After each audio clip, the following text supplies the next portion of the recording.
All right, let's get started. Our topic today was to go through some impactful updates from Google I/O.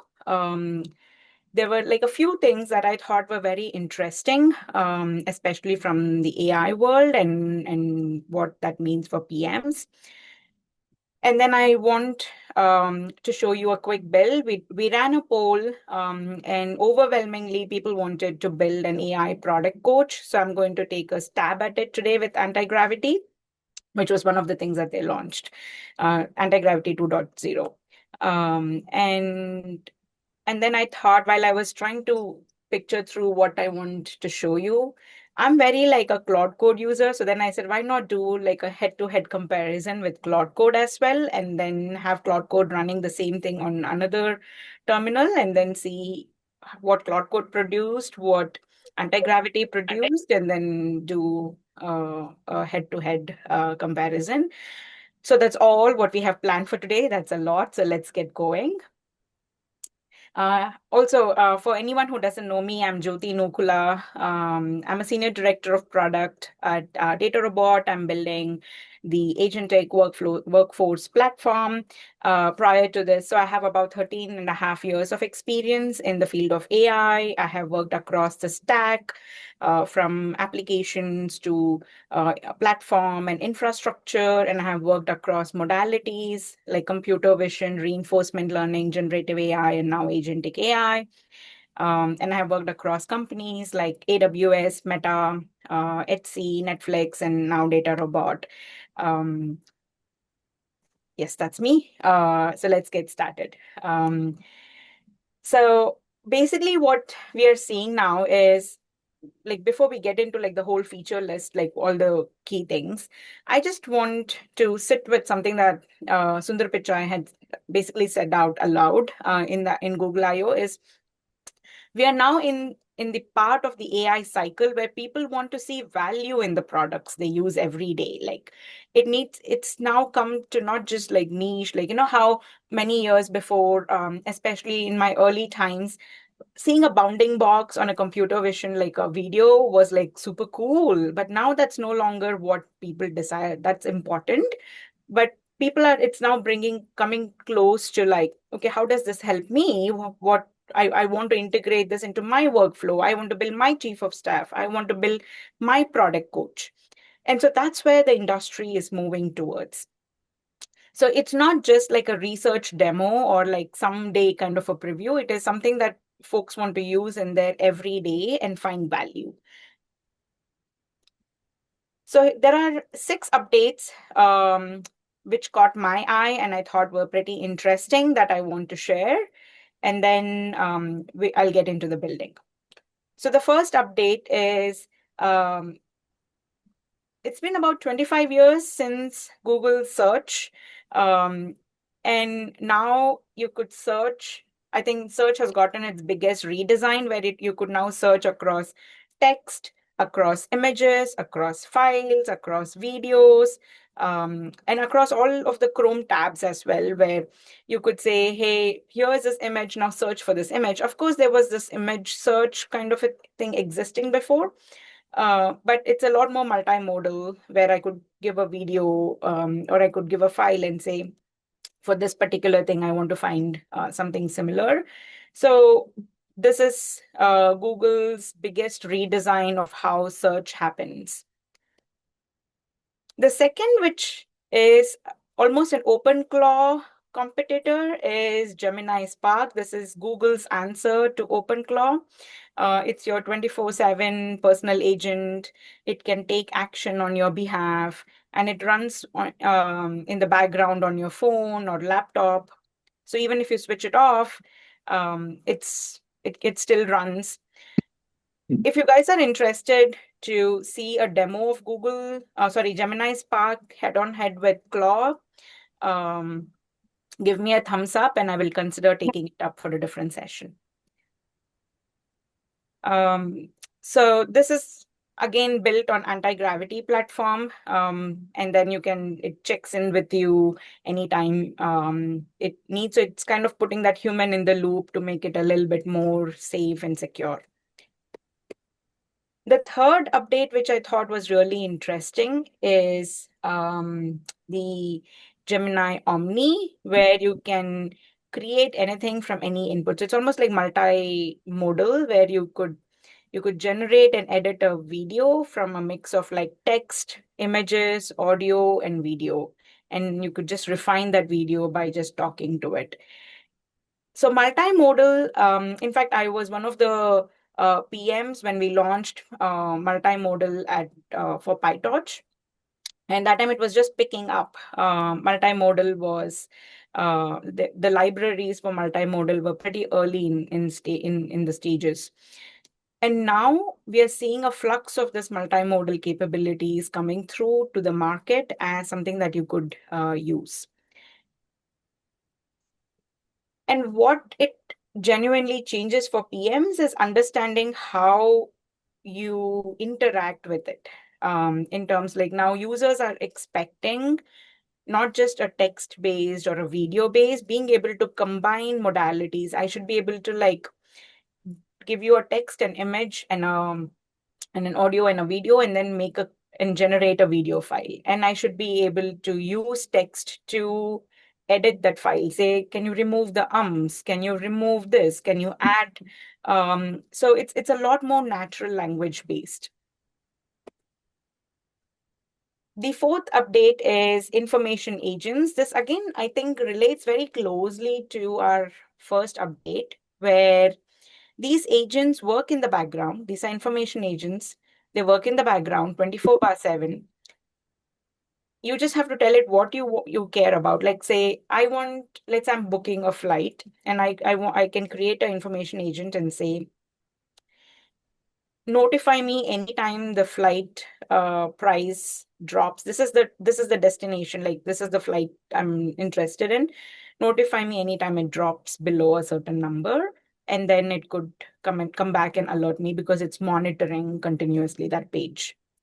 So those are some of the key unlocks these information agents provide you. Is it can look across your entire web, so blogs, news, social, or even real-time finance, shopping, sports, data, and it can watch with a specific goal that you have given it. And so it's passive consumption. So previously, if it was all passive consumption by agents, now it's replaced by proactive agents, where now the agents are not just answering what you're asking it or going and executing what you have told it to do, but it's passively also monitoring and can come and tell you, hey, this has changed and this was the goal. Like, this is what you wanted to do. Do you want me to book a flight for you? For example. So this combined with that search update changes how folks search, changes how uh, uh, folks gather information as well. Update number 5 is a universal cart, which is pretty like intuitive to think about it, but it's taken so many years for this to come. This is like this persistent shopping basket. So you could go to YouTube, you could go to Gmail, you could go to search, you could go to Gemini app, and they're also partnering with a few merchant sites.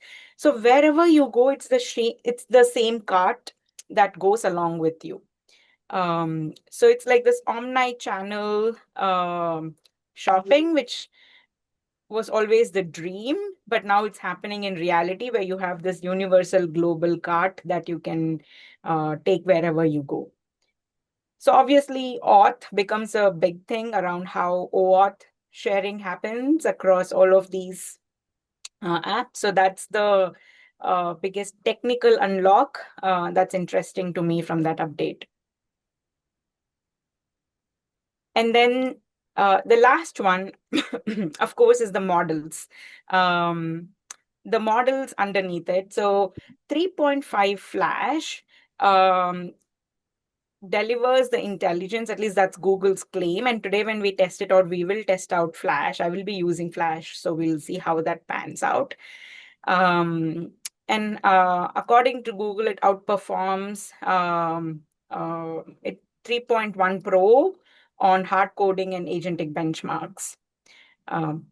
So it's fast, it is intelligent, versus previously fast meant it lower in accuracy a little bit. But Gemini is claiming 3.5 Flash is fast, but also higher on accuracy. So before I just jump into building, a few things that I wanted to call out is, if you zoom out a bit, here's what I think the real story is. Google didn't just ship a bunch of features. They actually shipped a different mental model for how they see the world, their world changing. And each of those 6 updates is a different expression. So let me show you what I mean by that, right? Right now, when we all design, we design for like a user opens an app and does something. That's the design we all build our products around. And the change that's coming in the at least what Google has shown us is, it's not just a user opens an app and does the thing.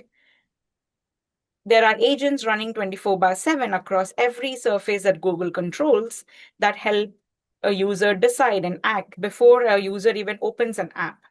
So if we as product leaders, if we are designing only for those who open an app and then do something, then that gap is closing very soon. And that's something to keep a watch of, is that interaction paradigm that we have been used to before, that is quietly changing. And this is the new paradigm where there's 24/7 workers or agents working on your behalf, and a user may not even open your app to get something that they need. Okay, I'll get to what to do on like what I want you to take to actually do on a Monday morning is 4 things. One is audit every place your product assumes that the user opens the app, and each of that is now contestable by an agent now. Second, rethink about notifications. Now, notifications are proactive, not reactive. So think about, if your product has notifications, think about how that changes to becoming proactive. Because the bar for your digests and alerts just move, because now it's not reactive anymore. And the third is design your experiences for delegated or permissioned actions. Like, how do you put human in the loop?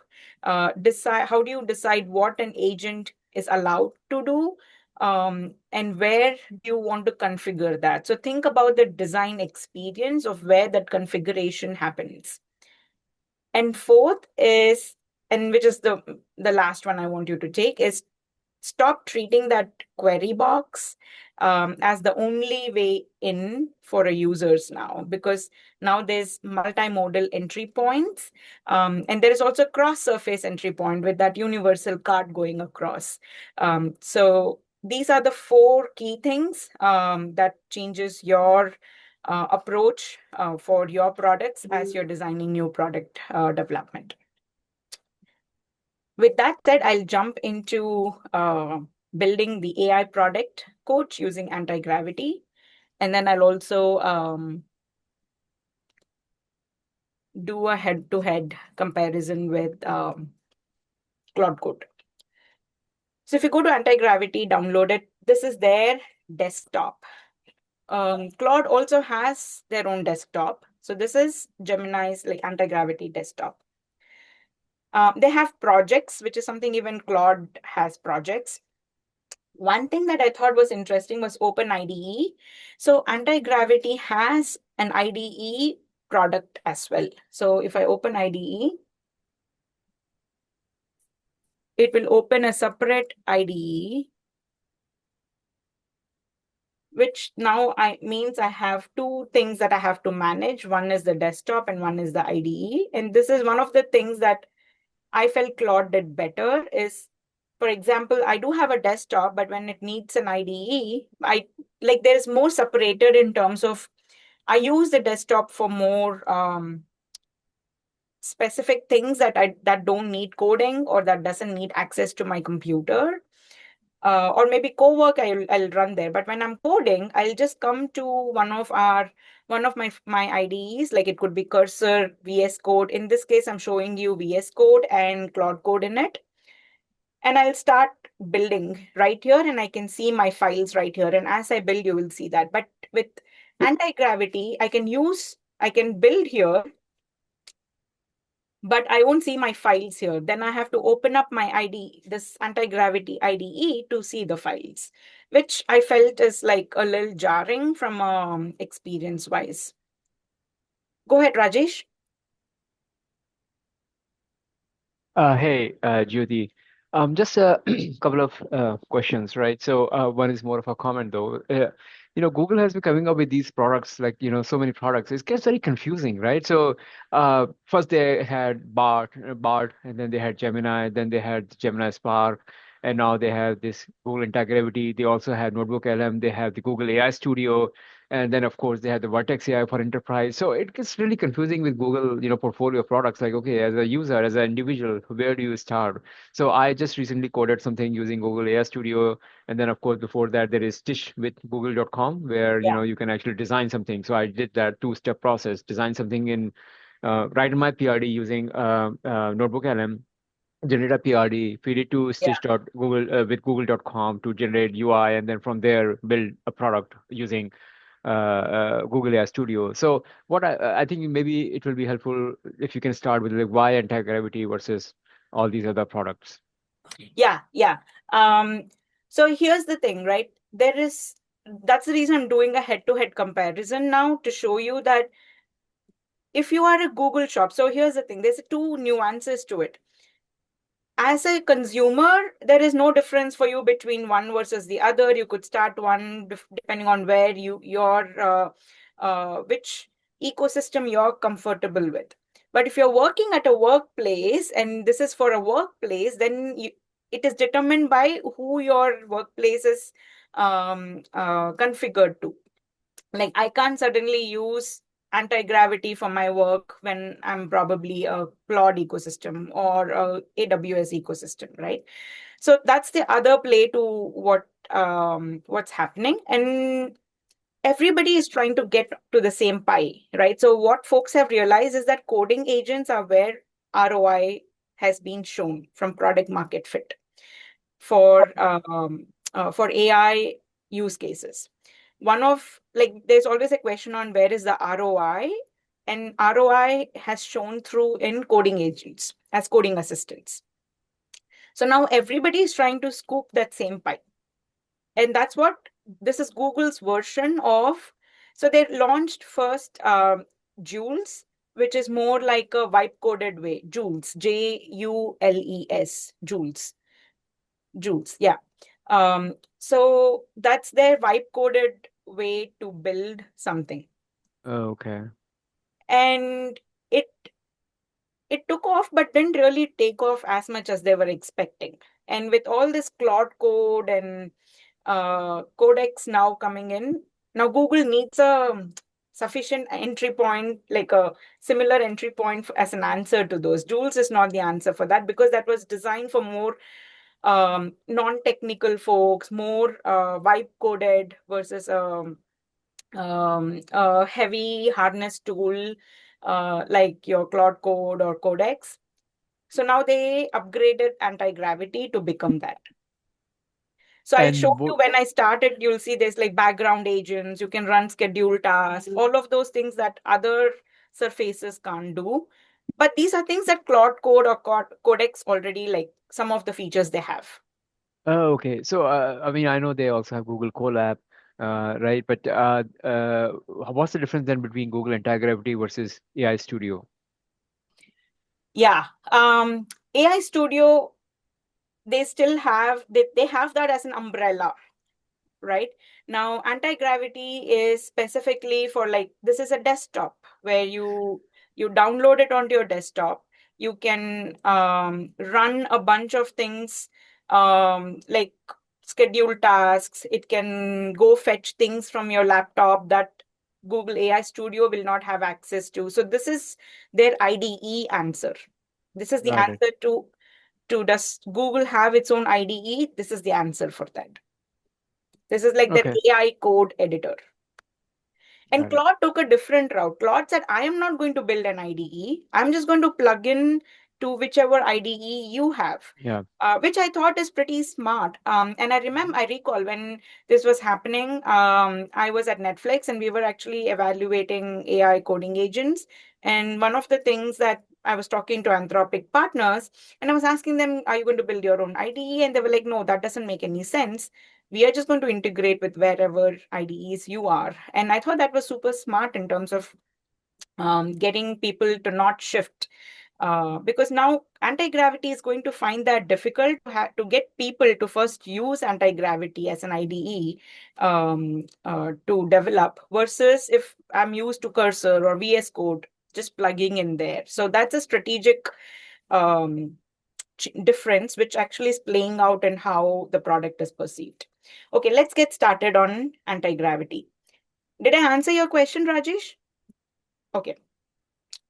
I'll show you a few things while that's building. So the overwhelmingly the product we want to build is an AI product coach. So I spent some time to think, what should this AI product coach be?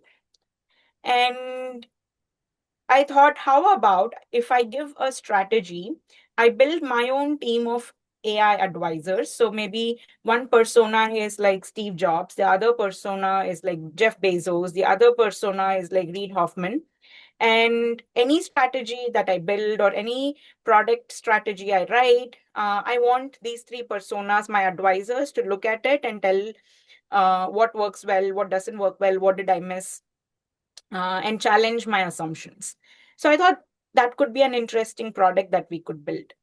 So I'll paste the prompt, but by the way, I will share the GitHub link in the chat as well, where you can access the prompt. There's also a skill file that I have written, so you could access that as well. So let me start. So let me first put the prompt that I have. Before I do that, so let me show you where skills are in anti-gravity. So if I go to settings within anti-gravity, so you can see here's something unique that other providers don't have is they have this agent setting as part of it. Like as a IT admin, I could configure the artifact policy. I can configure what is the security preset for what this developer uses. So from a controls point of view, this is pretty interesting for enterprises. They also give you like local permissions that you could like whether your anti-gravity could access your files, could it access terminal commands, MCP tools. And so here are all the skills that come preloaded by default. So they have like the whole Google ecosystem skills preloaded by default for you versus Claude. Claude gives you an empty plain bucket that you have to create your skills for or import skills. This is pretty interesting. I created a skill called PM Review Framework. That skill file also I have put it on GitHub. So let me see if we have pasted the skill. If Krish from my team is on the call, can you paste it on the chat, the GitHub link? Yeah, just paste it. Perfect, thank you. All right. So this is how you add the skills or the settings. So now I will go and write my prompt. I'll say like build a web application called AI Product Coach. The front end should have like a clean, minimal upload screen, like upload your strategy, your PRD, roadmap, or OKRs. And then my board of advisors are Steve Jobs, Jeff Bezos, and Reid Hoffman. And then there is a backend I want that receives the PDF, extracts, and then it spins up 3 subagents in parallel. So I'm able to put that right here to have anti-gravity go spin up those subagents. And I want to have a debate between my board of advisors, and wherever they don't agree with, that is flagged to me as an area of risk. And eventually, I want everything to be like a risk up column so I can review all the risks along with the competitive context. I just want to update one thing here. I'll probably add that to say use the PM review skill to evaluate the PRD. So let's kick this off. And I'm going to copy the same thing. And I'm going to go to Claude. And I'm going to paste that here. So here's, let me actually paste this. I can actually Shift Tab and go in plan mode first. So I could plan with Claude before it goes and implements. Whereas I can't do something like that here. There is no like plan mode. There is no like start building. It will, whatever I do, it will start writing. So for use cases when I don't want it to start coding immediately and I wanted to first plan with me what that architecture looks like, that doesn't happen here. And to me, that is a drawback. Like I don't like that. I can't plan with it. I don't, because there are times I don't want it to code. I just want it to first plan with me, align on the architecture, align how it is going to build versus going and building straight up. Whereas here it will, I can in Claude Code, I can go into plan mode and first plan with it.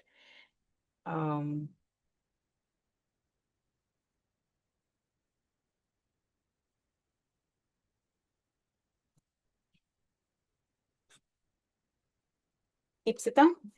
A quick question, Jyoti. How did you open Cloud Code here? Did you open in the VS Code?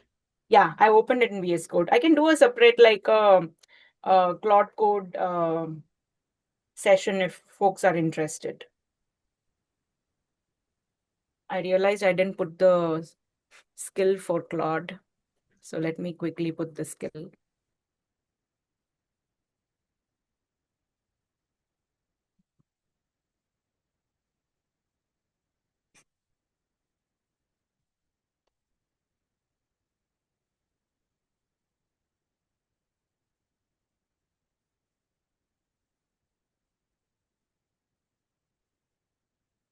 Okay.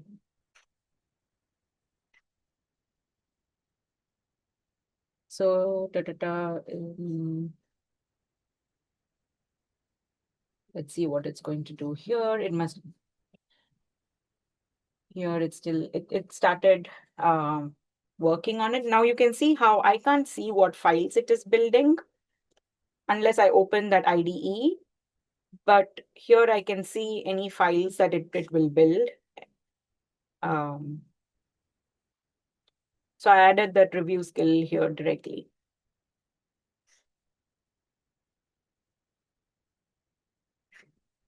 Shivani, go ahead. So I was wondering how exactly did you build the skill? Yeah. So I took the idea of what are the key things I want to watch for as a PM when it reviews, like what does a good PRD look like? A good PRD should have like a strategic, like start with problem first, right? Like what is the problem? Is the problem clearly defined? Or is it getting into straight solutionizing? Or and then is there evidence, like is there data to back that this is a problem worth solving? Like is there feedback, is there user research, is there data to prove? Then who are we building for? Is it clear who is the persona? If it is not clear who is the persona, then whatever you build, it's not going to like meet any one person's need because you're not even sure who you're building it for. And so those were a few. Then I said, how do I evaluate if my PRD is good, or when I read other PRDs, how do I evaluate they are good? Is through some of these concepts. Is the user experience clearly defined? And then what does success look like? Is the success metric clear? Or is it pretty vague? Like, we want to improve UX. That means nothing, right? Like, so is the success metric clear, or are they focusing on like vanity metrics like click-through rates? Because that's just a vanity metric. Or downloads, that means nothing. Just because people download doesn't mean your app is good or your app is bad. So is success metric clear? And their user experience, have they laid out clear user experience? So these are like a few product first principles that I just codified and put that into a document. And I also had Claude look at it and say, can you improve it? Can you write it in a skill format? And so I had that modify my points, and then I took that and pasted it into into both the uh, assistants. I see. Thank you.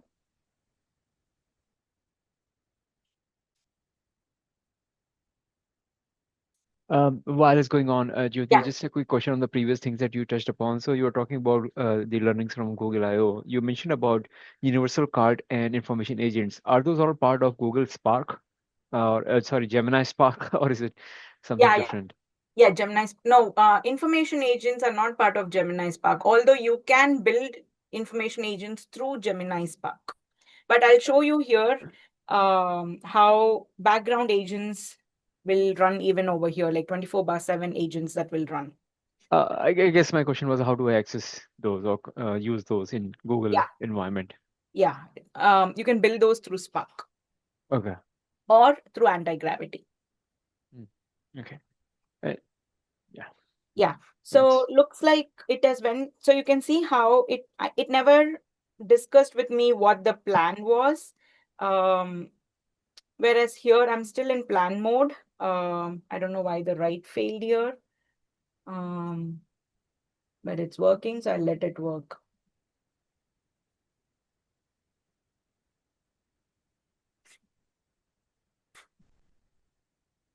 And looks like this has completed building while Claude is still thinking and writing the plan. So you can see the speed is fast on the anti-gravity than Claude, but speed is just one aspect of it. Let's see how the quality is too. So you can see one thing called one task running on a port. So this is like background that is always running. When we do on Claude, I will show you that Claude will not run the background for you. You will have to do npm run dev to actually get the backend running. And then you can use the front end through localhost. But what anti-gravity did, which I thought was pretty cool, is it's running the background agent without me having to run npm run dev. And it makes sense because this is not an IDE. So if I have to do it, then I have to go to IDE, then open a terminal, and then do what I should go to, like open just a terminal and go to my folder and do npm run dev. But this background task running is a pretty cool thing that anti-gravity does, which Claude doesn't do. Okay, so now it's asking me more questions. What should the live activity feed be paced? Can run in parallel and can finish within seconds. I'll just go with whatever it's saying is minimum. Opus is what it's saying, but Opus consumes a lot of tokens, and I don't want that to happen right now. How should the competitive context section get real web search? So it's asking me more questions than anti-gravity. And it's still writing plan when this has finished. So now let's see what this has built, right? Let's go here. Let me open this up. And let me just run that to see how that looks like. Okay, so it has built this. I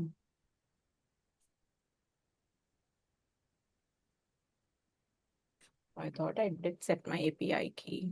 Looks like it needs me to add my API key. Hold on, let me take this off screen here so you don't see my API key. And then I'll bring that back.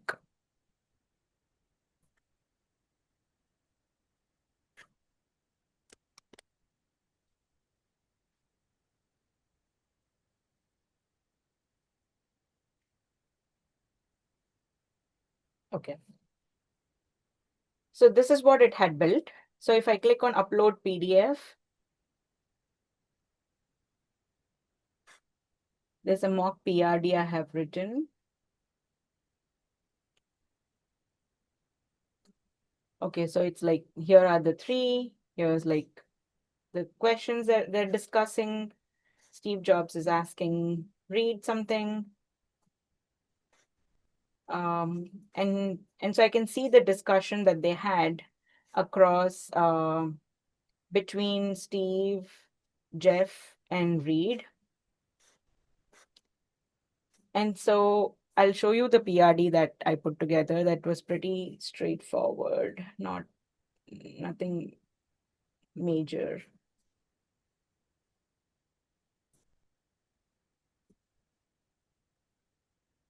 So I'm trying to build an export to CSV feature. So I said, here's the overview, here's the problem statement, here's the success metrics, here are the features and requirements, here's the strategy and business goal. So this is what I had written. And let's see. So here's the thing. The advisory board recommends focusing the initial phase on a tightly scoped MVP for the core office professional segment. So they're now helping me figure out who that persona could be and ensure design simplicity remains uncompromisingly pure while launching a pre-order campaign to gather empirical conversion telemetry is what Jeff wants to see, and then designing viral referral loops to lay the foundation of network effects. This is coming from Reed. So this is some of the recommendations that they've given. Here are some risk and assumptions. The unsupported assumption is the customer interest matches the proposed feature set that is unsupported. And so the risk is building prior to validation means that engineering effort could be wasted. So that's one. And then it did like a quick competitive brief and said, what are the next steps for me as part of this, right? So this is what it built. Now, let's see if Claude is done with it by now. So the Claude's, actually, let me open that MD. So you can see it laid out a good plan, implementation plan before going and implementing, where it sets the context, it's confirming the decisions, the tech stack, the first step it will do, the repo, how the structure will look like, what the backend stack would look like, what are the endpoints. It's giving me really in detail implementation for me to review, which is pretty cool. But it's taking a lot more time and eating a lot more tokens too. So that's the trade-off there. So you see how now it's in edit edit automatically, which means it's now starting to write code, and you can see how the code is showing up right here on what all things it's adding. Whereas for anti-gravity, I can't see what files it created. I'll have to go open the IDE to go see that. Now here's something cool. If I don't want to keep hitting approve, approve, approve, I can shift tab and go to auto mode, where it will automatically just do everything without me having to hit approve. So if folks remember dangerously skip permissions, this is Claude's way of saying, hey, you don't have to use that. We'll give you a mode for it, which is much safer. And so auto mode is the alternative to using dangerously skip permissions. So now it's building. So while it's building, I also posted something on LinkedIn to say, hey, we are building something like this. So what I want a commitment from all of you is I want to see what product coach you build, who are your board of advisors. So if you can go on my LinkedIn post, and Krish, if you can grab that and post that here in the chat, that would be great. If I want you to comment and say who will be your advisory board and that you are committing to building a product coach, because once you build it in 2 weeks, I'll review who interesting ones, and then I would love to do a showcase of AI product coaches that this community has built. So go ahead and comment on that LinkedIn post. Actually, let me just send you the link right here. So if everyone can go and say, I'm in, and who you will build, like who will be your advisory board. Spend some time to think about that.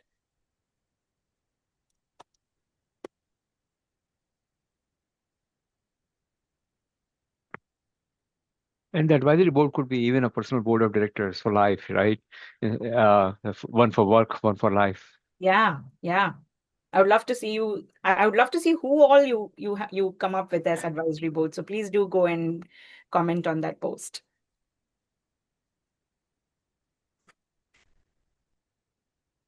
Can I ask one quick question here, Yeah. Jyoti? We are anyways So, waiting. Go ahead. yes. So, the question here is this the prompt that you gave? Is this prototyping a product or actually building a product? So this is an app that we are building. So it is an actual app. So you'll see now what anti-gravity did is it built everything locally for me. And so I Mm-hmm. have local host that I could Mm-hmm. do it. Now I could package it up and deploy that behind a domain actually. Yes. So once you deploy it, then that becomes a product that anybody Mhm. can use. But Got for it. now, this is like my personal board. So I'm just running it locally for me because it's Got my product coach. it. Mm-hmm. So So last week we discussed about the way you do prototyping at office. Is yeah, this the same way you do? um, at work, when I say we did prototype, we actually our prototype we dedicate 2 days every month to build concepts, Okay. and we demo those concepts in the demo day, and the concepts that get picked from there are what gets onto our roadmap. Mm-hmm. So we would build something like this, like whichever ones that we think we want to like do. So our build day is next week. Actually, Tuesday, Wednesday will be heads down building Mm-hmm. different ideas, and Thursday is our demo day. So we'll demo our concepts, and whatever gets picked up from there is part of our June roadmap that will deliver by the end of June to customers. And you build something similarly, the way you are showing it here in Yes, this is Claude. how we would build. I would build too. I have built some really cool features. I'll show some of the features that we have shipped. So then it's like no longer things that I have to worry about. So I'll show some features that I've shipped maybe in a future session. Sure. Thank you so much. Rajesh? Yeah. So this is good. So I had a question about the persona that you choose. So I mean, if you choose famous personalities like Steve Jobs and Yeah. Jeff Bezos, there is the crowd already knows about it because there is so much published on the web. So if that is not the case and you choose somebody who is not that popular, how do you make Claude more intelligent about the philosophy of that person and what that person has done in life? Yeah. So the thing is, some of these famous personas, Mhm. your AI agents might also know them, right? Mhm. So it's easy for them to go and build as well. But if it's like someone very niche and not well known, or maybe more known to you as a person, you may want to capture their persona traits, like what is that they do, what is that you like what is that interesting things that they bring to the table that you have noticed, and that's you have to build that persona that the agent can then assume. I mean, sorry. What do I bring? Like in terms of their recordings, their You, blogs, their you could, videos, their yeah, you could do bring all articles. of that. Yeah. And Uh, first you build that persona, like maybe you create a persona.md for that person by okay. bringing in all of that and saying, here are the things that I have. Can you build a coach persona if for this person, and then have that captured in a .md file. Then you take that .md file, and when you build this AI product coach, say this is one of the persona you have to use. Okay. Okay. Very interesting idea. I'd love to see what you build with it. Yeah. Well, I have a long pipeline of things I want to build. Yeah. And for those in the call, I also do structured courses. I teach AI product management, Agentic AI, and AI accelerator. The links for booking a call with my team, if you're interested to learn about those courses, are in the chat as well that you can access. And Rajesh, you have a long list. This is probably a good way to start ticking off one after another. Yeah. Yeah. I have a one And quick question. Oh, Yeah. sorry, Rajesh. no, just one real quick question. So based on your experience, Jyoti, between anti-gravity and cloud, which is better? Because it seems like both are working, apart from the fact that one does planning and other doesn't. But from a speed perspective and output, quality of output, which is better? So speed, anti-gravity is better. Output, we Mm. still haven't seen Claude. So let's see that, and I'll tell you my opinion after. Okay. Go ahead, Ipsita. So my question is, Jyoti, the initial prompt that you have mentioned, a long prompt, how did you develop that? How do you polish that prompt? Yeah. So I started off with saying defining the experience. Now, this is where you come in, like you as a human come into the picture, because you're saying what the way I will build my product coach could be very different from how Shivani builds or how Rajesh builds their product coaches, the experience of it. So I spend quite some time to sit and write what I want, how my product coach product should look like for me. Okay. And that's where you have to spend time, because coding is easy now. So Mm-hmm. that's where you spend time to figure out what sort of experience are you looking for. Okay. I thought you use any kind of tool to make it better. You can Uh, definitely use AI tool to make it better. okay. Okay. And I think one last question would be, what is your go-to vibe coding tool? Claude, you do like the way you are doing it here. I Yeah, just want to know what you prefer in day-to-day life. I am a hardcore Cloud Code user, so I build a lot of things in Cloud Code. Yeah, Okay. I test Thank with all the other tools, but I come back to it because of all the positives. you. Okay. The thing is, it takes a very long time. Like you're seeing how it's taking quite a bit of time to build versus anti-gravity, which built something really quick. Okay. Got it. Bhavna? Yeah, I mean, I just I was just saying that I bought annual membership of Claude, and then all suddenly I'm reading that ChatGPT is catching up with Codex, and this is becoming a better tool than Claude. But there is always like Yeah, every 2 3 months, yeah. Gemini versus Claude versus Codex versus That's Lovable, why something will come that's why you along. take per month packages. So then next month you can go to the flavor of the month. Yeah. Bhavna? Yeah, I had one quick question. So Yeah. once this persona is created, the product AI product coach, how long does it persist? No, it's your product. It's your thing. So in Claude, I Until have I to say I don't want it anymore. correct. Yeah, it will. Okay. That's the product. That's the product you're building.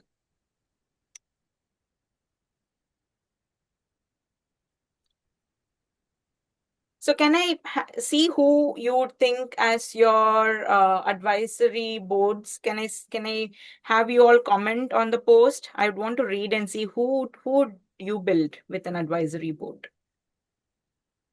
I'd want to read that and see if there's anything interesting. So take a minute, since we are just waiting for Claude to finish, to go and comment there.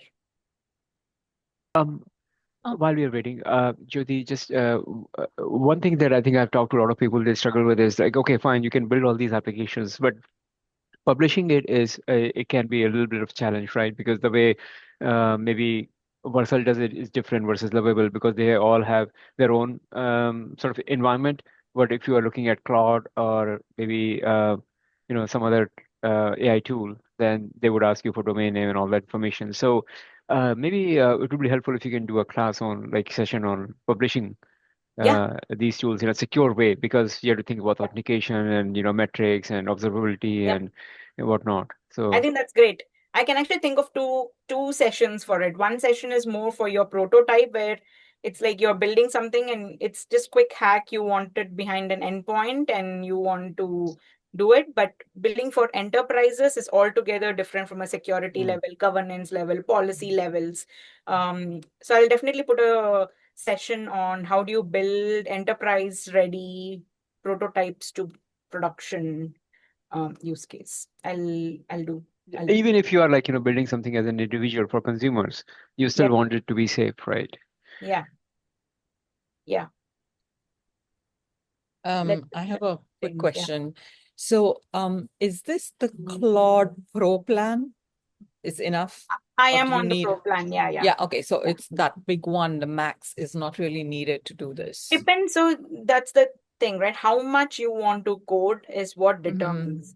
To do Mm-hmm. this one simple application, you don't need max plan. But Mm-hmm. if you do a lot of coding for different prototypes, for different use Mm-hmm. cases, then max plan helps you with that. Okay, yeah, but to get started right now, Pro is good enough. Pro is good enough to get started and get comfortable. Emily? Yeah, I want to share because when I was thinking about advisor, and I will share like this is a very fun topic because literally 2 hours ago, internally we were looking into building our own coach, but not just for product, it's for overall delivery process, and we are literally just discussing about the persona.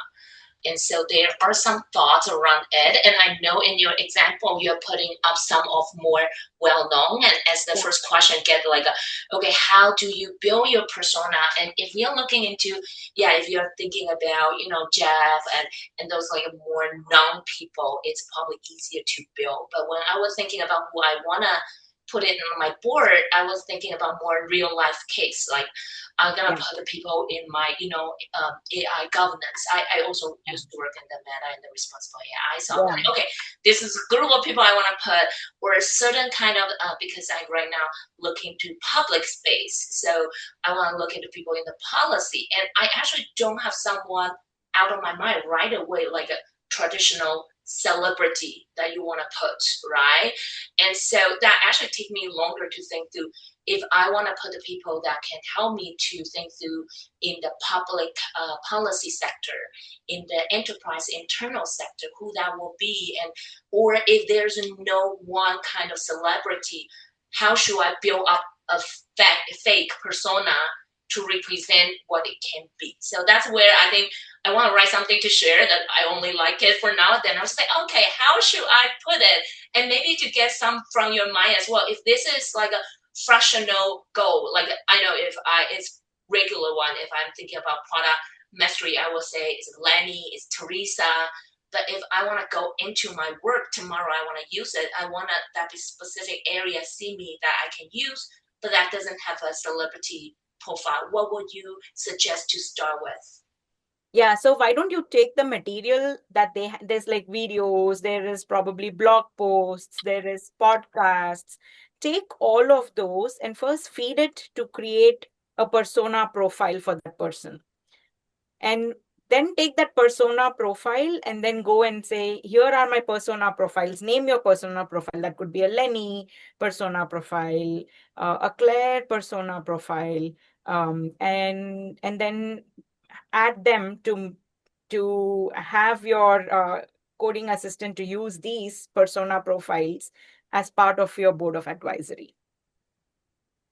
But how about if that's a fractional one? Like let's say I want someone who is the top of the policy making, and that will criticize my product in the see-me perspective to say, oh, if my product is for policymaker or it's for lawyer, and that's actually not our day-to-day life and not a specific strategy area.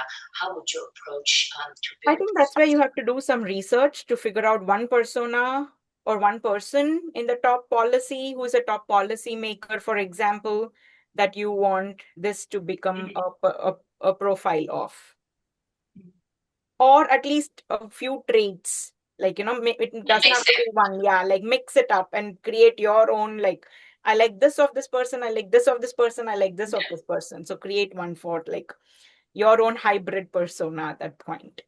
Mix That and makes match. sense. Thanks. Yeah. Yeah. So okay, so you see now Claude has finally completed, but it needs me to run a few things to even access the front end. Whereas what did anti-gravity do? It runs background task that I could just access my own. So now it's asking me to run to set my so let me actually run these commands. Let me copy it. Um,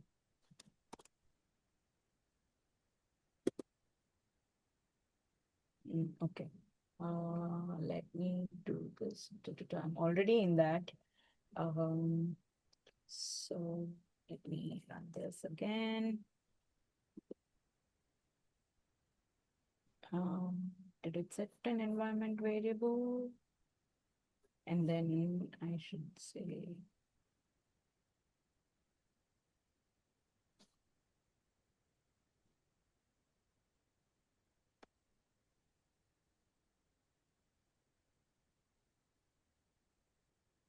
let me ask it to create a .env file for me. Create a blank .env file.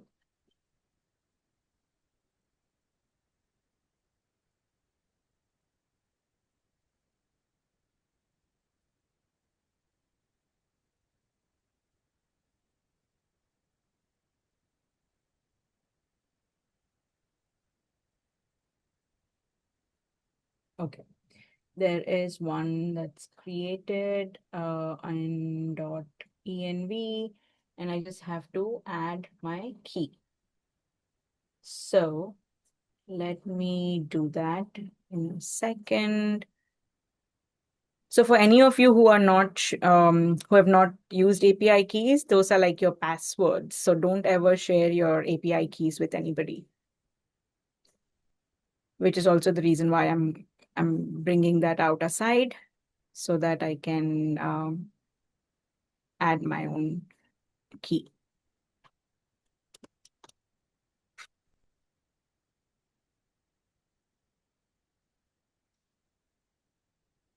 We're almost done.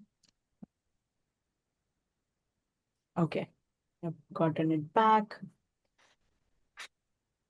All right, so it's set, and now I can, what did it ask me to do?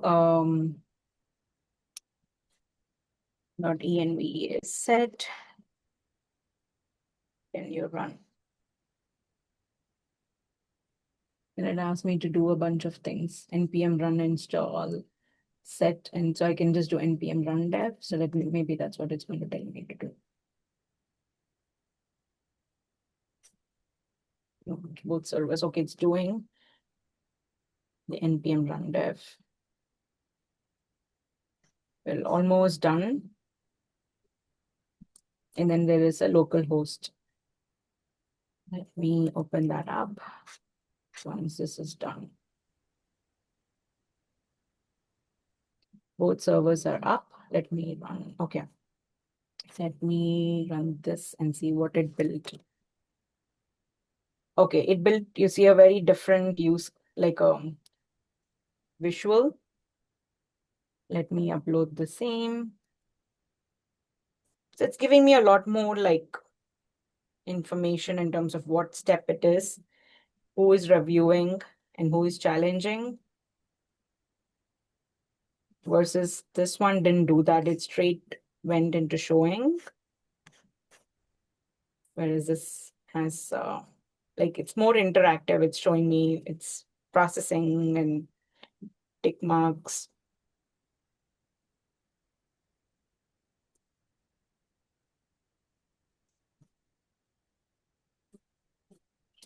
So in this head-to-head comparison, who is your favorite?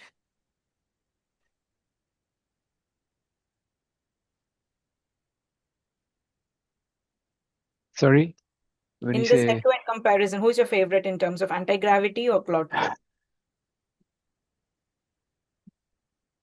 this is anti-gravity, correct? This one, what I'm showing you right now is Oh, it's Claude Claude.